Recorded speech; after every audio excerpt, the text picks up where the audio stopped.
When you're trying to do something different, you have to make those sacrifices. You have to have a business mind. I think they knew that we didn't know what we were doing. What did that training look like? You deal with life in like these 4-year blocks. If you have a cold during the trials, it doesn't matter. They want to go to the top. What would you tell them? It doesn't reach the hype of what I built it up to be. Or does that pressure get to you? I did what so many women in my sport have done. I hid my pregnancy. I just think It was terrifying the whole way through, but like change came from it, and now I found my voice and I'm where I'm supposed to be. It's time to walk away.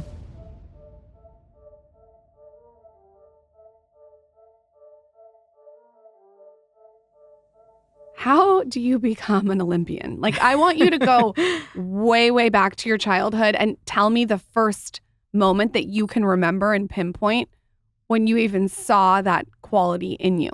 I think the first thing is like there's no plan, at least for me. There was no structure to it. That was not the intention. I think I first remember being fast in school in PE. We would like run around the perimeter of the school, and I'm super competitive. And I would always it would be me and these two other boys, Jared and Blake. And we would be like leading the pack. And so that was the first time I was like, oh, like I'm like, I can be up with the guys and I like this. But no idea like of any future of, professional sports. So when you know you can run fast, what's the next step after that? Do you go home and tell your parents, I'm good at this, I like it? You just start racing everybody in the neighborhood and you keep crushing everyone. Yeah. But then I started playing basketball. Like I didn't find it until high school. So it was normal. Like, I'm cool. But then I still had school. I did everything normal. And eventually, years and years later, then I found like the organized part of it. And that really came from like being at a new school, going out for the team. And again, like no intention of taking it anywhere. It's just like, oh, let me make some friends. Is that late for an Olympian to find it? It sounds, maybe it's a misconception, but my conception of, or when I think about this is like people are training since they're children. And but when you say, imagine the gymnast. That's why I think it's when you say so finding young. in high That's school. why I'm like, that's not my experience at all. Wow. But that is the experience for a lot of Olympians where they go to some type of training camp and there is this plan since they were 3 years old and they've always known they wanted to be an Olympian. For me, I've absolutely like stumbled and fell into it. And I think because I was active and I was, competitive and it's running, so it's not something that you have to be doing from a super young age, I was able to excel really quickly. Did your parents help you water it, or were they like, just go do what you want to do? They were like parents who just never let me and my brother quit in anything. So it didn't matter what it was, like you're going to see the thing through. They didn't know anything about the sport. So like on a high level, my dad ran in high school and that was like the extent of it. But they showed up for me, like small meets, big meets, like whatever the thing was, they just supported me. And I think that would have been the same, like no matter what I did. When you look back, when you did decide to become an Olympian, what was the epiphany there? Was there an epiphany? Like, were you like, I'm going to actually take this seriously and try to get to the top? And does somebody approach you, or do you say, I'm going to pursue this? Yeah, it first became like, maybe I can get a scholarship to college. So that was the first thing. It was like, this is my way, to be able to go to a good school. And then my senior year, I started doing really well. My coach like put me in these races with professionals.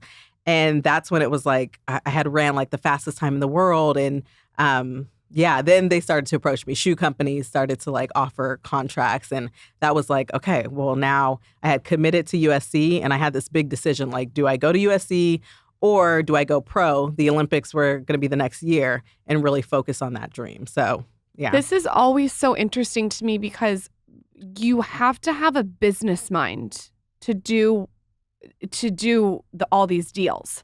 So were you also really good at looking at all these partnerships and deals and being able to weed through them, or is it something you've had to learn? Yeah, no, because at this point I was like 17 years old. I had no idea of any of that. I was just like, oh, cool. They're going to give me like gear and like pay for school and all that stuff.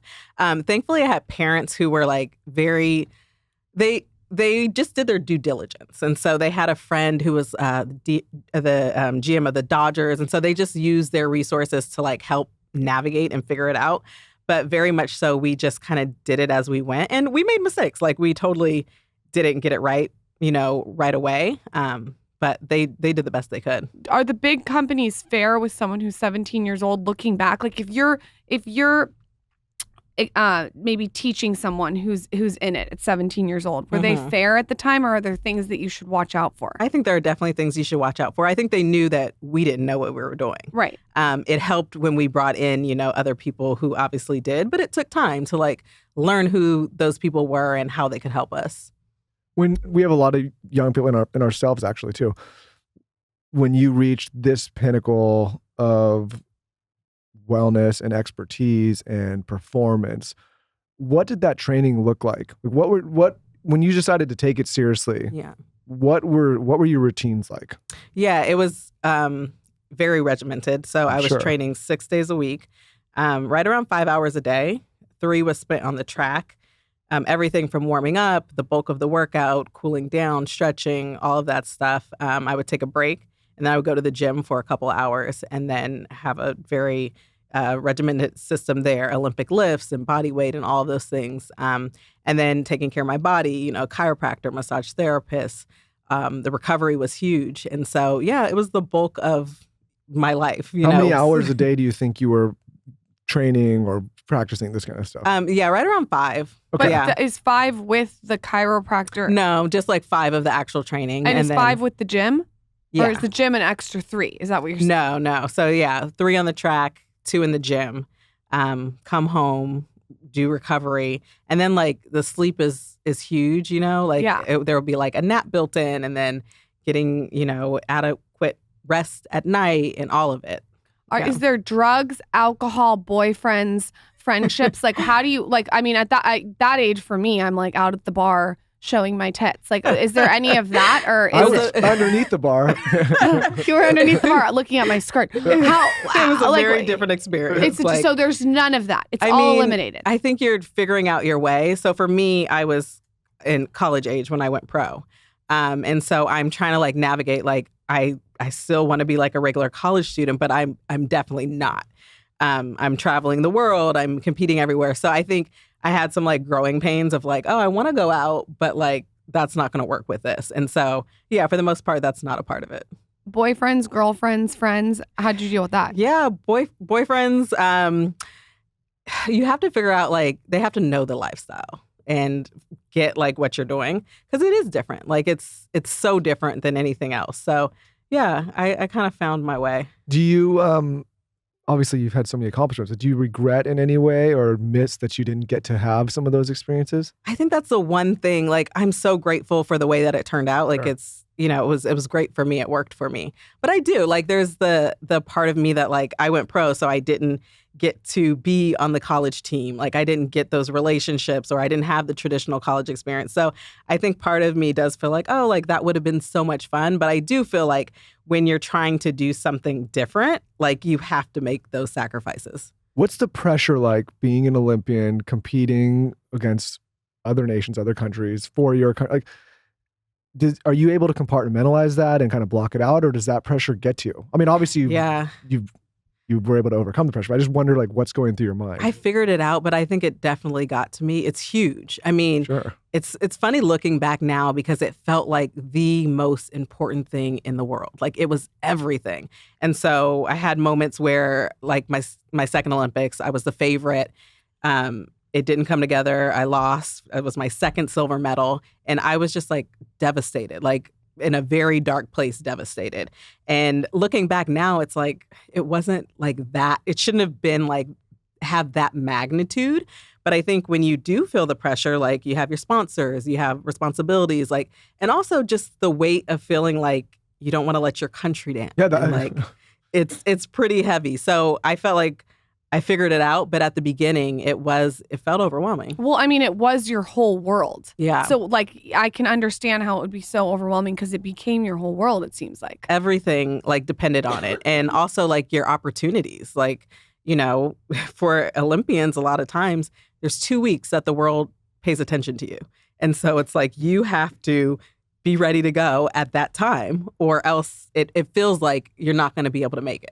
And so this is something I've always thought. My mom was huge into the Winter and Summer Olympics when I was growing. Right over there. When I was growing up, and we watched all the time. And I would think to myself, like, man, it's a 4-year window, right? Yeah. And so if you're taking your shot, let's say, I don't even know the exact, was it 2009, 2012? No, 2012. And then so the year before that was 2008. Okay.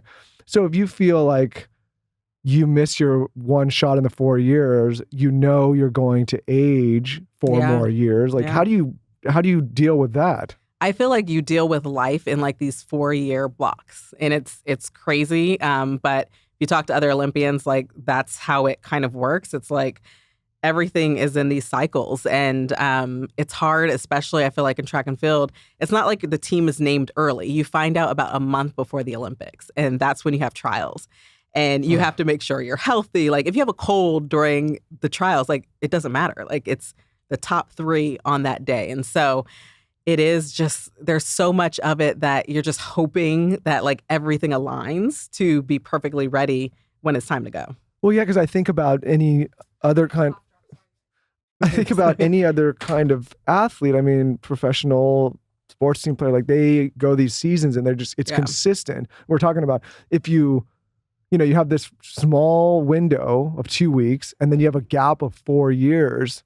What are you doing during that? You're just training and... Yeah, so your season, it's interesting because it is every 4 years is the Olympics, but you have a season every year. And so you have world championships, we have the Diamond League, so our professional circuit, but like the world doesn't really know about that. So to capitalize, you have really just the Olympics. So yeah, you continue to train and build and all of those things, and you continue to compete. But the biggest stage is the Olympic stage. Okay, last question in this vein. For people that are trying to develop the right mindset to perform, you've obviously had to do this in your career.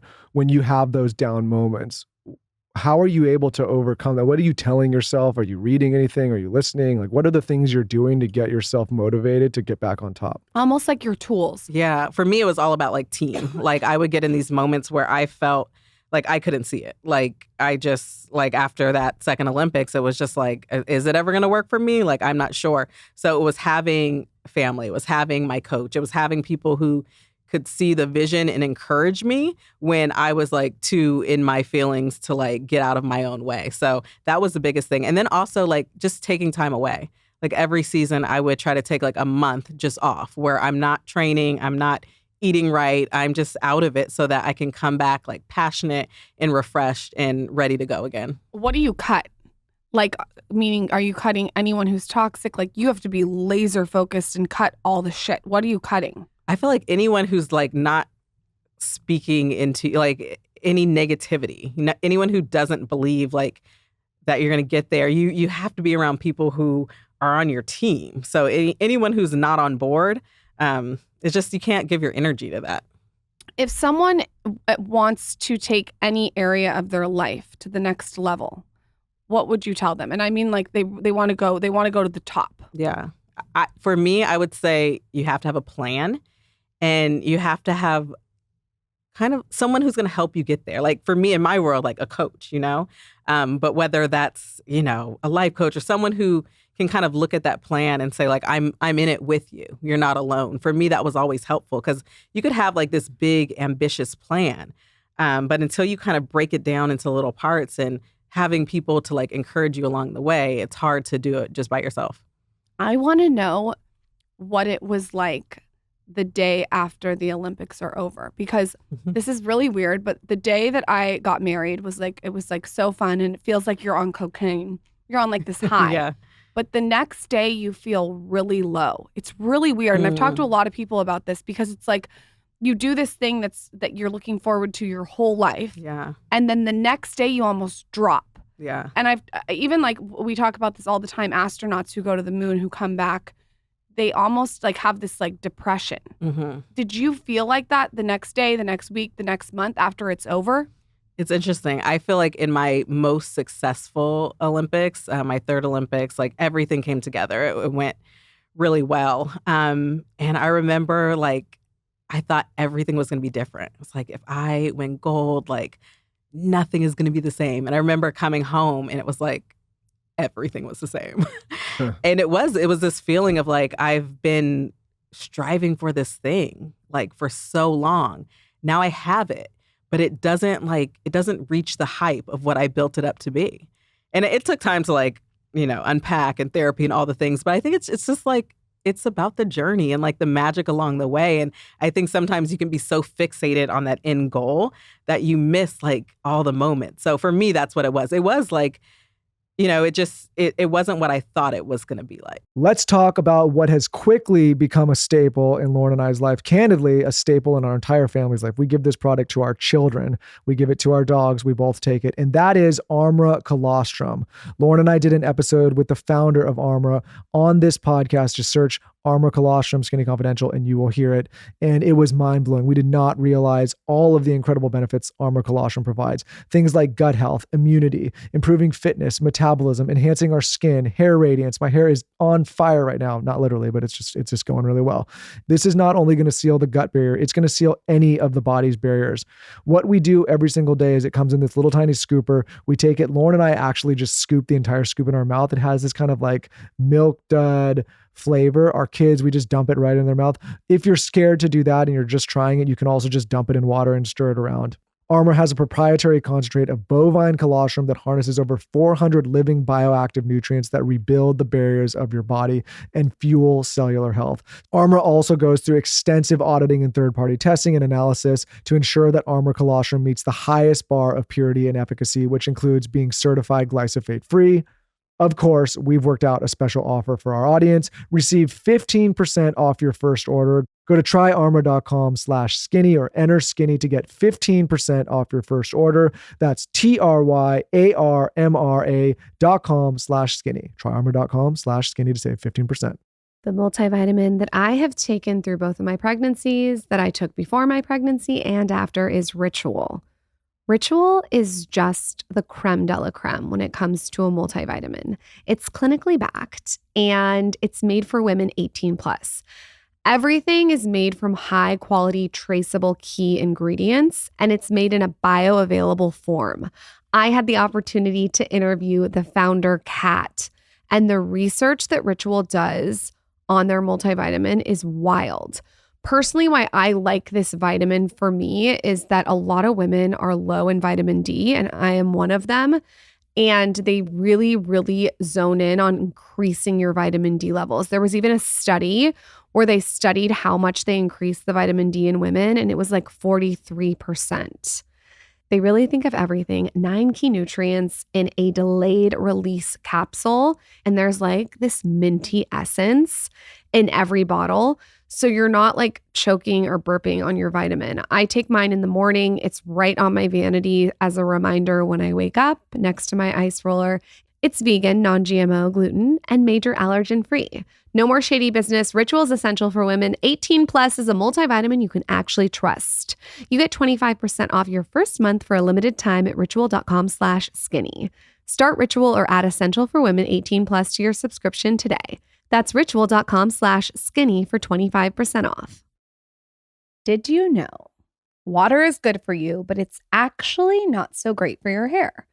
The calcium in our shower water is amplifying the damage that we all have in our hair from coloring and other salon services. And when I decided to change my hair from blonde to brunette, I obviously picked everyone's favorite, Kerastase. Kerastase is absolutely amazing.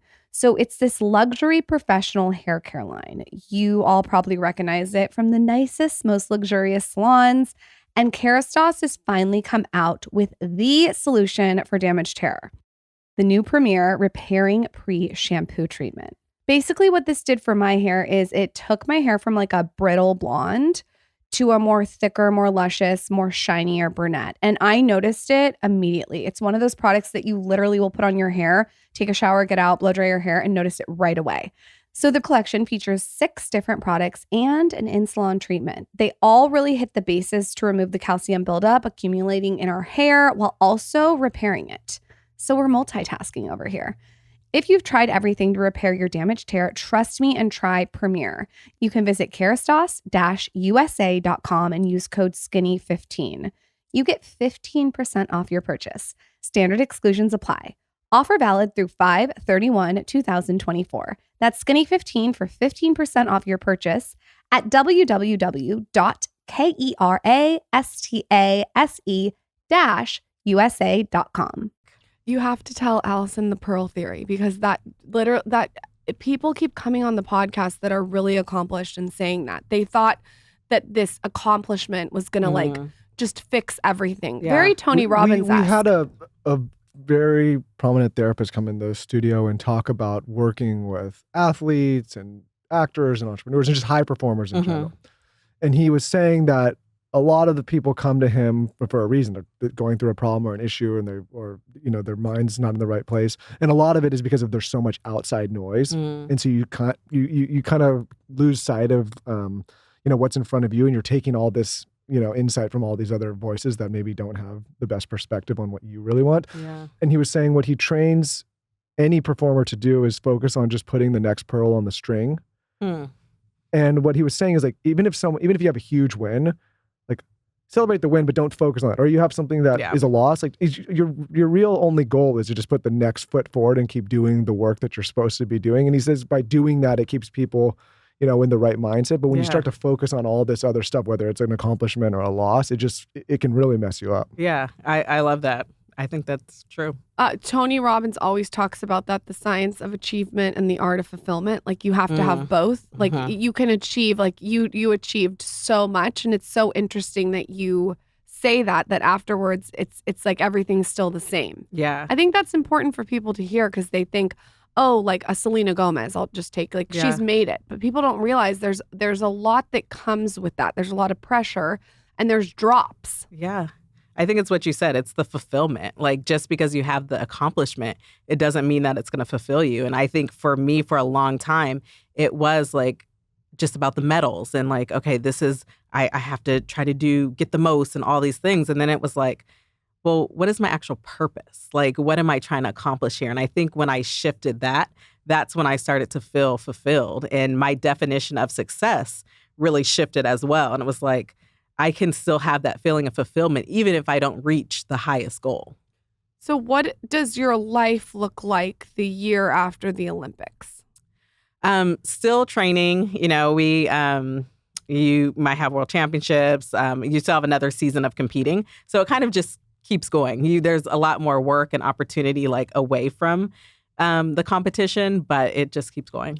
And then when does it stop? Like how now you're pregnant. Like when does all of the training stop? Or do you still do training all the time? Yeah. So I retired last year, and it stops whenever you choose for it to stop. When I had my daughter, I was in the midst of still competing and everything, and so I trained all the way through my pregnancy, and then came right back to it. And so it never really stopped. So why did you decide to retire? What did that conversation with yourself look like? Yeah, I felt like it was time. I had done a lot of the things that I wanted to do. Do you have a garage full of medals? What's going on? My parents keep them all. Sweet. But yeah, it had been a really long career, and I felt really blessed. And I knew I wanted another child, and that was something that I, didn't really feel like I wanted to come back to the sport after doing it once, and it felt like a good time. But retirement is really different. It's really hard, and transition is tough, and so that's been a whole new world. But I felt really confident in my decision of like it's time to walk away. Why is retirement tough? I think change is so hard. It's been an interesting journey. I've been learning a lot. I think for me, I had a 20-year career, and I absolutely loved what I did. And sports is weird because you don't really, no one escapes father time. And so that's a long career though. Yeah. It's a very long career. That's for athletics. Yeah. Yeah. It's super long. So that's why I felt super grateful. But at the same time, it's still been challenging I think so much of my identity has been wrapped up in being an athlete and competing in the Olympics and all those things. And so one day when it's just, you're not doing that anymore, it's really interesting to just kind of sit with yourself and kind of break down like, well, who are you actually away from those things and explore? Looking back 20 years, all the people you competed with, when you think about the mindset or the frame of mind that the best people were in, do you see common denominators against the best? Yeah, I mean, just the zone and the focus. I do. I feel like it's a kind of a different level, the passion, Like, are and the there people you could have lifestyle. looked at and been like, that's somebody I got to watch, and that's not like just based on their Or that demeanor? person's going to be so successful. There's like just traits. Yeah, for sure. I mean, there's a competitor that I really enjoyed competing against. Her name is Veronica Campbell Brown. She's from Jamaica, and I just knew that I always had to bring my A game. Like, she was fierce and always ready to go, and just extremely talented as well. And I think there's an ease about it. So yeah, there's definitely the similarities. When you talk to athletes who have retired now, is it sort of the same across the board with how people feel about retiring? I would think that, like you said, it's so much a part of their identity that it's hard. Yeah. A lot of the conversations have been similar. There's been a lot of, people who have helped me. I think there's been a lot of people who have like warned me like it's going to be tough. I think it hits everyone in different ways. Like, there's people who I've talked to and, they haven't come back to their sport, or they don't really miss it on the day to day. For me, I do. I miss the structure of training and all of those things that I've really has just been like second nature. But I think it's always really challenging when you move into the next thing. And so as I've moved into the next step, it is like finding my footing and remembering, that I can still have like my best days ahead of me, and there's still so much more to go after. What does your life look like now on a day-to-day basis? We're obsessed with routines over here. What does it look like?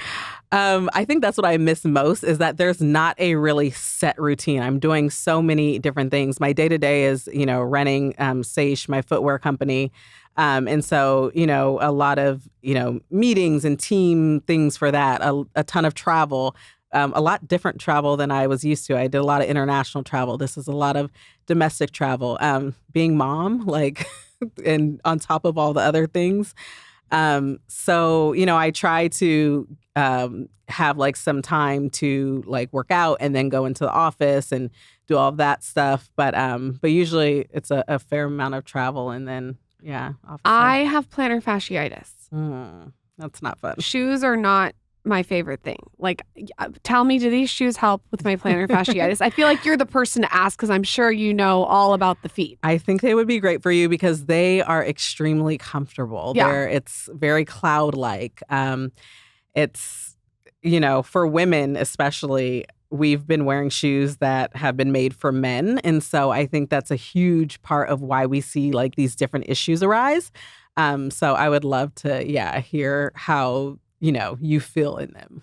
I feel like women have been wearing those shoes like in Cinderella when the stepsisters' shoes, their feet pop out. You know what I'm talking about? Yeah. It's like too tight. It's too big. Like, that's how I feel like every single time it is wearing heels. Yeah, it's crazy. I mean, even just, I had no idea in wearing like sneakers that I've been wearing men's sneakers. And, I've been told that they're for women. And there are a lot of differences between men and women's feet. And so, we shouldn't be wearing men's shoes. And I think that is where a lot of issues come from. Why did you decide to create your own shoe line?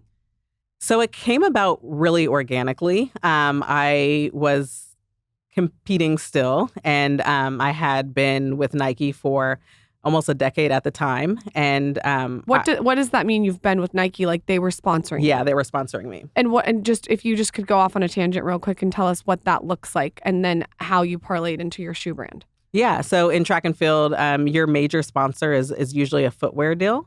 And so they sponsor you, you represent them, you're an ambassador for the brand, you wear their gear, all of those things. Cool. So I had been doing that for a really long time, but I was ready to start a family. And in my sport, it was really interesting because so many women and friends of mine, I saw them struggle through that and they weren't supported. And what was happening is that their contracts were either being paused when they became pregnant, or they weren't under contract and they hid their pregnancies to secure new contracts. And it was a whole thing. So I kind of felt like, for me, like, at this point, I had been to 4 Olympics. I had 6 gold medals. Like, I was like, maybe I have done enough and like I won't fall into that category. But I found myself in the exact same position. I was redoing a contract that I was already on, renegotiating it. And the renegotiation started off at a horrible place. It was 70% less than what I had already been making. And so that just amplified my fear because they didn't know I was pregnant yet. And so I did what so many women in my sport have done. I hid my pregnancy. I started to train at like 4 o'clock in the morning when it was dark. So that nobody would know. And my plan was just like, to come back. And I was doing that because even the 70% less, they hadn't put it on paper yet. And so we're waiting, trying to get something back. And it just kept going in a bad direction. And then I changed my fight from one around financials to asking for maternal protections. And basically what that means is in the contract, it's performance-based. So you go to the Olympics, you go to World Championships, you get a bonus. But if you don't, or if you have a baby during that time, you get a reduction. And so there was nothing in place to say, after I give birth, I have this amount of time to get back. You would just be reduced. So that's what was happening to women. They would be reduced and pushed out of the sport. And so I asked for time to be able to recover, and they said that I could have it. But they were not willing to give it to everyone. They weren't willing to set that precedent for all female athletes. And so that was something that I felt like I couldn't stand for. And so I walked away from the company. I wrote this New York Times op-ed talking all about it, which was terrifying. I'm sure they loved that. Yeah. And 2 weeks after the op-ed came out, they changed their policy. And today they offer 18 months of maternal protection for their female athletes. But that's basically how the company came around, because I left Nike and I was training for my 5th Olympics. I knew I still wanted to run. I knew I wanted to come back.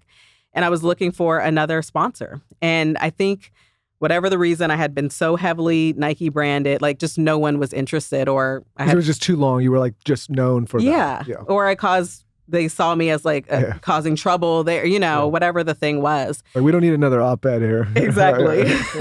And so, I was talking to my brother, who's my manager, and really just like venting to him, talking to him as a big brother. And I was like, I'm disheartened that like I'm at this place in my career and I don't have shoes to wear in the Olympics. And he was like, I think we should just do it ourselves. And I was like, that seems very big. But the more that I kind of sat with it, it was like, no, this is a huge opportunity. And so we thought we were creating shoes that I could wear in the Olympics, and maybe other women would want to support that as well. But as we did a deep dive into that industry, we learned that the majority of shoes are made off of a last, which is a mold of a foot, and it's the mold of a man's foot to make women's sneakers. And it's been marketed to women that this is specific for you. These, you go into the shoe store. That's like designing a tampon for a penis hole.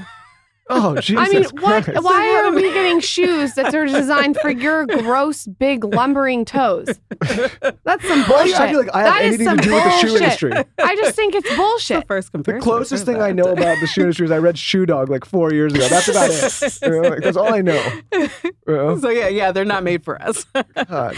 So that's what we get to do. Our shoes are made specifically to fit the form of the female foot. And it was really cool because I did make it back to the Olympics, and I got to do it in shoes that my company made. That's and, right. What color? Are all different colors? What color? I ran in a very pretty white. Cute. It was like, almost looked like lace, but very strong. They were see-through, and a very beautiful, just beautifully crafted shoe. Did everyone want them when you wore them? They did, yeah.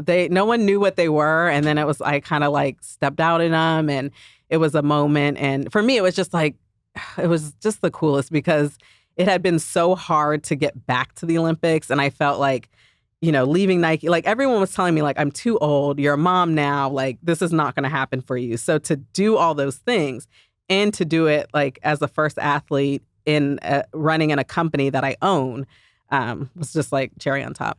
Primally Pure offers a complete line of clean products from skin, body, hair, and home. They have a cult following natural deodorant, which is absolutely amazing.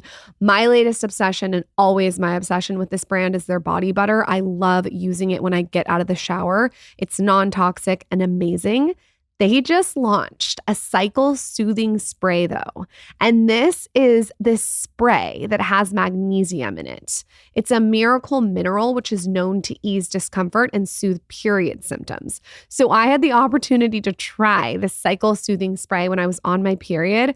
And boy, oh boy, is it amazing. I sprayed mine on my stomach and like my neck, and it smells delicious, especially when you're just like having a hard time on your period. This magnesium really works and it like seeps into your skin. Again, a great thing with this brand is that it's non-toxic. It's all natural, which we love. If you're going to pick up anything from their line, get the body butter. The one that I like the best is the almond and vanilla, and then get this magnesium spray. You cannot go wrong. If you're tired of discomfort during your monthly menstrual cycle, try the Cycle Soothing Spray from Primally Pure. Go to primallypure.com/skinny. That's www.primallypure.com/skinny. Use code skinny at checkout for 15% off your order. Visit primallypure.com/skinny and enter code skinny at checkout. You get 15% off your order. I have been on the hunt for a juice for my kids. My kids love juice. What kids don't love juice? I wanted one that was all natural, 100% juice, no water added. I wanted fresh pressed, non-GMO, something that had all the vitamins and nutrients. Because if I'm going to give my kids juice, I don't want it to be like in a juice box that's fake artificial juice. So inner squeezed juice. This juice is so good. My kids harass me for it. They have this pomegranate juice that is absolutely delicious. They also have a mandarin juice and a green juice. I like to get the sampler so my kids can try everything, but they really do flock towards the pomegranate juice. And the other night I did like a wine glass with sparkling water and poured some pomegranate juice on top and put a little sprig of rosemary, and it was delicious. I don't think I'll have any other juice in my home besides Squeeze Juice. It's family owned, 100% juice, all natural, not from concentrate, all the things that check my boxes and my family's box. And my kids don't act crazy on it because it's not a bunch of added sugar like most juices. Check out the pomegranate, the mandarin, the green juice. We have a code for you.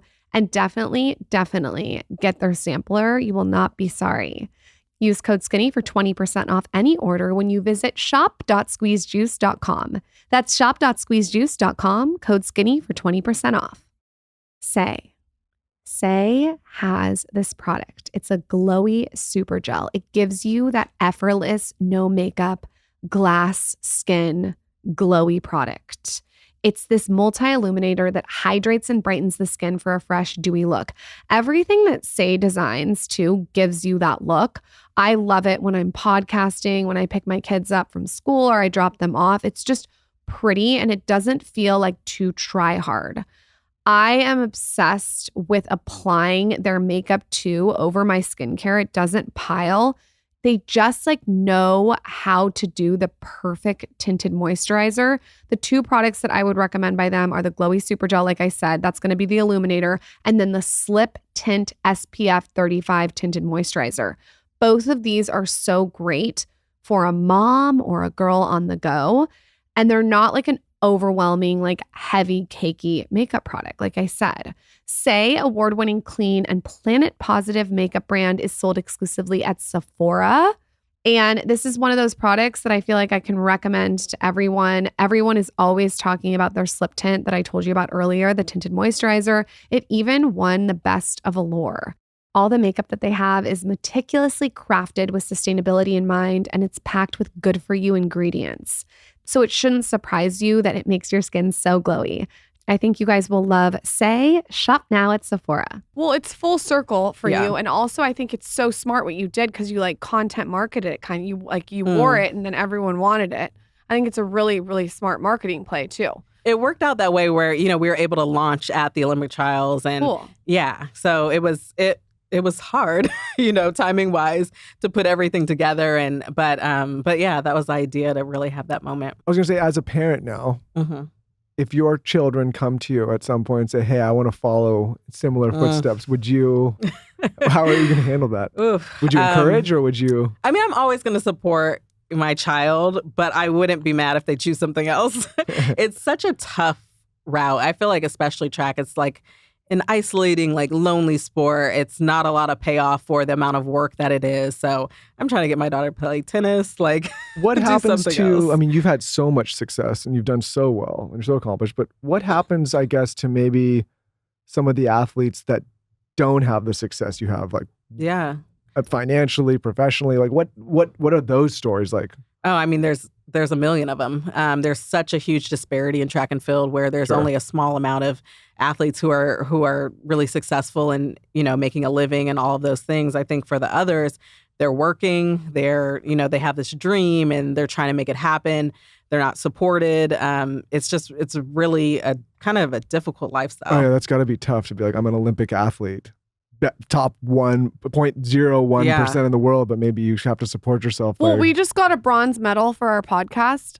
Amazing. And someone gave it to me and I said, I can't accept it. No, it's not. It's bronze. And if I'm in the Olympics, I don't want the bronze. I can understand. Like I empathize. You get it. Yeah, I'm like, I don't want the bronze. I want the gold. Yeah. We always want the gold. Use it as a paperweight now somewhere. You mentioned that you wrote an article for the New York Times. What did that look like to get there, and why did you decide to pull the trigger on it? Yeah, so there were two teammates of mine who were already writing about this same issue with the New York Times. And my brother, as a manager, he was contributing to the article, but we weren't really putting our name to it. And so there was all this stuff that was in the works. And my teammate, Alicia, she came out with her piece. And I was going through all the things at that time. I was going through the renegotiation. I was pregnant. I was like dealing with it all. And I remember seeing it and I was like, I have to be a part of this. She was a former Nike athlete and she was talking about her experiences and I was current. And I was like, this is still happening. This is going on. And so I felt like compelled that I had to do it. And I was scared because I was like, I know I want to keep competing and obviously this is going to be an issue. But it was just something that I think also I had my daughter during that time and she came 2 months early and spent time in the NICU. And I think something about seeing her fight and just thinking about like her growing up and her generation, I think that was like the push that I needed to say like, I've got to be a part of this. And when it came out, what was that like? It was so scary. I remember like got published and I just didn't know what the reaction was going to be. And I think at that time, I really cared a lot about what people thought and like what it would mean, what the consequences were. And so I just remember feeling just really nervous about it. And was really overwhelmed with a lot of support from... Now do you feel like so happy you wrote it? Yeah, I do. I mean, so much. I feel like I'm absolutely where I'm supposed to be. Like this is what was meant for me. At the time, it didn't feel like it. And I think the lesson in that was like, you can be fearful about something, but you can still move forward with it. Because I never got to this place where it's like, okay, this is comfortable. Like, let's press send. Like, no, it was terrifying the whole way through. But like change came from it. And now I found my voice and I'm where I'm supposed to be. What are some of your favorite things right now? Meaning favorite books, favorite beauty products, favorite things that you use with your daughter, like just some things that you're like using all the time. Some things I'm using all the time. This audience loves like beauty, makeup hacks, wellness, hair, wellness. Yeah, wellness. Productivity. I'm such a simple Any little person. hacks that you're doing. Any little hacks. I've just recently like just started meditating, which has been really nice. Like waking up like before the house and like having some time to myself. So that's been really nice. I do gratitude journal. That's like been starting my days off well. My beauty routine is like super simple. I use like Cetaphil and Kiehl's and like very basic things. With my daughter, let's see, what are we doing right now? We're all about like the bath time hacks and like all the things that I hate, but she's into like bath paint and there's like bath confetti and bath like pop rocks. I thought that would be so fun. And then I'm like, oh my God, I have to clean up all this every single time they get out of the bath. And then their hands and they're underneath their fingernails. It's a whole thing. But I mean, it is fun for them. They like it. Yeah, she's into it. I'm not so much. I feel as parents, maybe our generation is just much nicer. But I think about when I was a child, there was no bath confetti or paint. You just took a bath. Yeah, I mean, maybe. Like I just got thrown in like a body of water. It was like, like scrub your ears and get out. That is true. Yeah, it's so true. I think about even like how delicate all the parents are now. I mean, it's. I have like a strobe light that goes in the bath. and all these toys that it's like called a bluey bath. Every time I turn around, there's some new light and some new water spraying from somewhere. I'm like, what is happening? I think about that a lot when I'm like, if I'm having a rough time, like with my daughter's like sleep schedule, and I'm like, I don't think this used to be a thing. Like, I don't think there was like sleep training and all this. I'm like, they just got through it. I just let Zaza go to sleep when she's tired. That's my sleep schedule. My dad would literally charge. It's a lot. It's too much pressure. You should see the way she wakes up. It's like this, like soft. There's better. Michael's being so crazy because he literally puts on 528 frequencies. No. Now I do the same thing. That's what I'm saying. But when I was a kid, I remember my dad would just come in. The lights would slap on full blast. Like, get out of here. You gotta be at school in 15 minutes. The bus is down the street. I'm like, oh my God. Well, we like to do bath paint and strobe lights in the bathtub. The thing is, I do Where too, can though. everyone find everything you're working on? Shop your shoes. What shoes should they start with? Tell us everywhere to find you. Yeah. So a website is Saie.com. It's SAYSH.com. I would start with the Felix Runner. I think it's the best running shoe made specifically for a woman. And we're just really proud of what we're doing. We have maternity returns policy where for women, if your foot changes sizes due to pregnancy, we'll give you your new size. No questions asked. Cool. So, yeah, we're trying to do things differently. So. That's a really cool policy. I never even thought of that. Yeah, we're really trying to push the industry to go and just like another way to like see women. Really cool. Yeah. For plantar fasciitis, which one? The Felix Runner? The Felix Runner. Okay. Yeah, it's going to be that comfort. Hopefully it'll be very cloud-like. I think you'll enjoy it. Nothing hotter than a little plantar fasciitis on a I think you got to get your running stride down a little bit.